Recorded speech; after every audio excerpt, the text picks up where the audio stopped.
There's one thing I always get asked, how do you make the on camera, those little flashes look good? Because everybody has a problem with that. Now, I'm going to be using, this is the old, or the IM20. This is the IT20. This is TTL. So I want to start with this one, see how the TTL is on it. We're going to be using it on the A6600 with the Viltrox 50mm f2 air lens. I love this little combination. It's fantastic. This lens is amazing to me. I wanted to use a small camera and a small setup like this. Now I have the IT30 on here for a reason. I'll get to that next. But we're going to use this on top of this. This does not cast a shadow, believe it or not.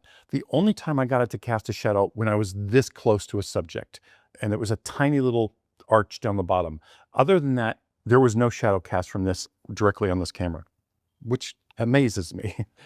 After we finish that, we're going to switch over to the X3 transmitter with the IT30 Pro. We're going to use this handheld and see how the TTL is with this and the Air. And then we're going to switch over to the two IT30 Pros, one on camera, one off camera. Again, my whole goal in this is to show you how I get the images to look good with smaller flashes and on-camera flash, because I know everybody's having a problem with that. So let's go over that and see what we can do to make them look better.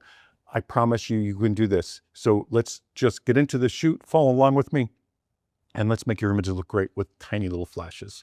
Thanks for watching as always. If you have any questions, leave them below. So we're going to start in a dark, dingy, pretty ugly hallway here.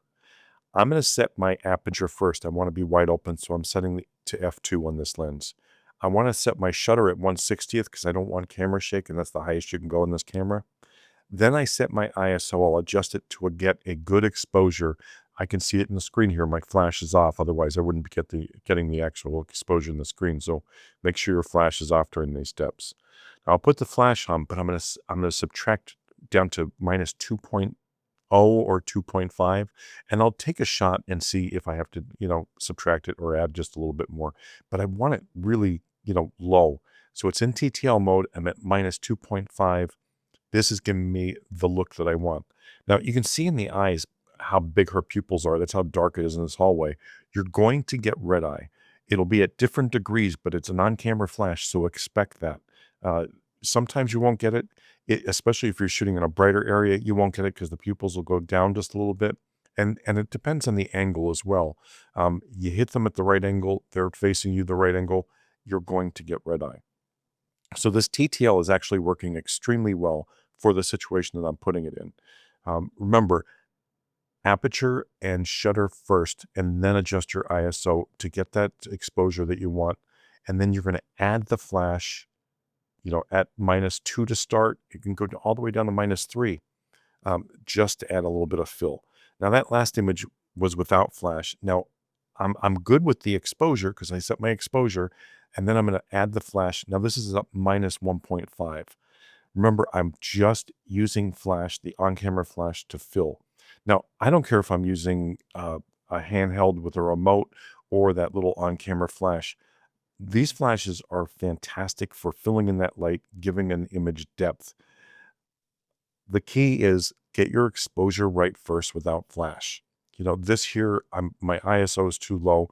I'm at f2 1/60th, so I'm just going to raise my ISO till I get a good exposure with it. Then I'm going to add my flash in just to, give the image some pop, some light. That's what these flashes are best for, not lighting the entire subject or the entire scene. People always ask me, well, doesn't it make your images look flat if you're using on-camera flash? It will, absolutely, if it's the only or main light source. Even if this was a 60-40 split or a 70-30 split, 70 and 60 being the flash on camera, you're going to get a flat image. But you can see I'm getting depth and shadows with this because I'm using it in the opposite direction. Say 30% flash, 70% ambient. That's what you have to remember. Okay, so in the studio here, I switched to the X3 on camera, and I'm using the IT30 Pro in hand. First thing I did was set my ambient light. I'm using a 200 watt LED in an umbrella to give me this lighting in the studio. This is, basically what you see in the video. It's not too bright, but it's enough to take a picture without flash and get a good image. I would probably be at ISO 800, but because I'm going to use the flash, I took the ISO down to 400, and I'm using that flash just a little bit more than I did in the hallway because I want it to be seen, but I don't want to take away the shadowing, and I want that ambient light to fill in. That's the key with small flashes like this. They're not your main light source. So when people take these out of the box and they see my images like this, they're like, how do you get that image off of the tiny flash? It's a mix between ambient and flash. And the greatest thing these things can do is add something to your image, add that pop, add that depth. And these do this in spades. It just works great this way. Don't expect them to be fantastic. Now, I'm going to show you images with just the flashes later at the end of the video, but I really want you to get this part of it right. This is where these flashes absolutely shine. I'll use these outdoors in bright sunlight. Again, they're just giving that pop of light. They may bring life to the eyes. They may bring a little softening of a shadow, but they're not there to be your main light source or be a majority of your main light source. They're there to be a minority of your light source. And you have to remember that. Okay, so I'm still with the X3 on camera, but I took the IT30 Pro and put it on a light stand.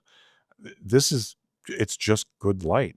The ambient is probably at 60 or 70% right now, and the flash is 30 to 40%. That's it. That's as simple as it gets, and it creates great images. Now I wouldn't care if this is a half the light in studio, the ambient light. It would still look good. If you have to raise your ISO a little bit, that's fine.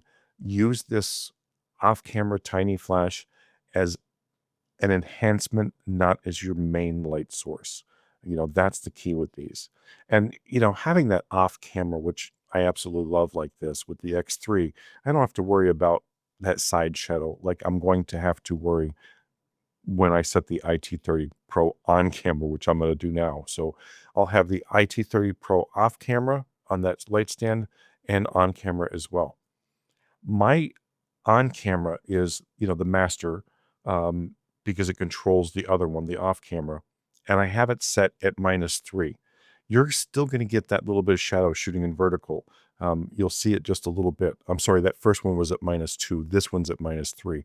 I'm taking it down more because I was getting that shadow. Now, the other scenario in this and that vertical shadow that you'll get when you're shooting in vertical mode with an on-camera flash is your distance. If you're up close, that shadow is going to be more prominent from the on-camera flash. If you're further away, it won't be as prominent. The other thing to remember is if you're shooting horizontal, it doesn't matter. It's not going to affect your images whatsoever. Now, if you look down at her leg there, you can see the shadow to the right. That's from the on-camera. Just subtract that. Take that down to -3, and again, you'll see it above her head right there. That's just a little bit too powerful because I am so close. When I take a step back, that'll minimize quite a bit. But if you're in closer with an on-camera flash like this and shooting vertical, you're going to have an issue. Shooting horizontal, it won't be an issue at all. Now I'm mixing these lights. The off-camera is at +3 compensation because I wanted to give it a little bit more pop. The on-camera is at a -2. Again, I can take that all the way down to -3, but I wanted to add just a little bit more, and I want to show you the light patterns and the light shadows from that vertical look. Now, if I take it down to -3, you can see here, I got low because I wanted to see if I can get any up shadow, and you won't see it at all because it's at -3. But that light is still adding something to the image. It's still filling in underneath her chin, underneath her eyes. It just does a nice job in combination with that off camera. Now, here's a quick freeze when I turn that down to, or back up to -2. I'm getting that shadow. You can see it on the right side of her head there because I'm that close. If I stay at -2 and back up a little bit, that's going to diminish quite a bit. It's still there, but you can barely see it just because I took a step back. Again, that off camera is my main in the scenario of, this is only covering 30% of my light. The other 70% is coming from the ambient. So anyway, let's shut this main light off in the studio so, we don't have any ambient.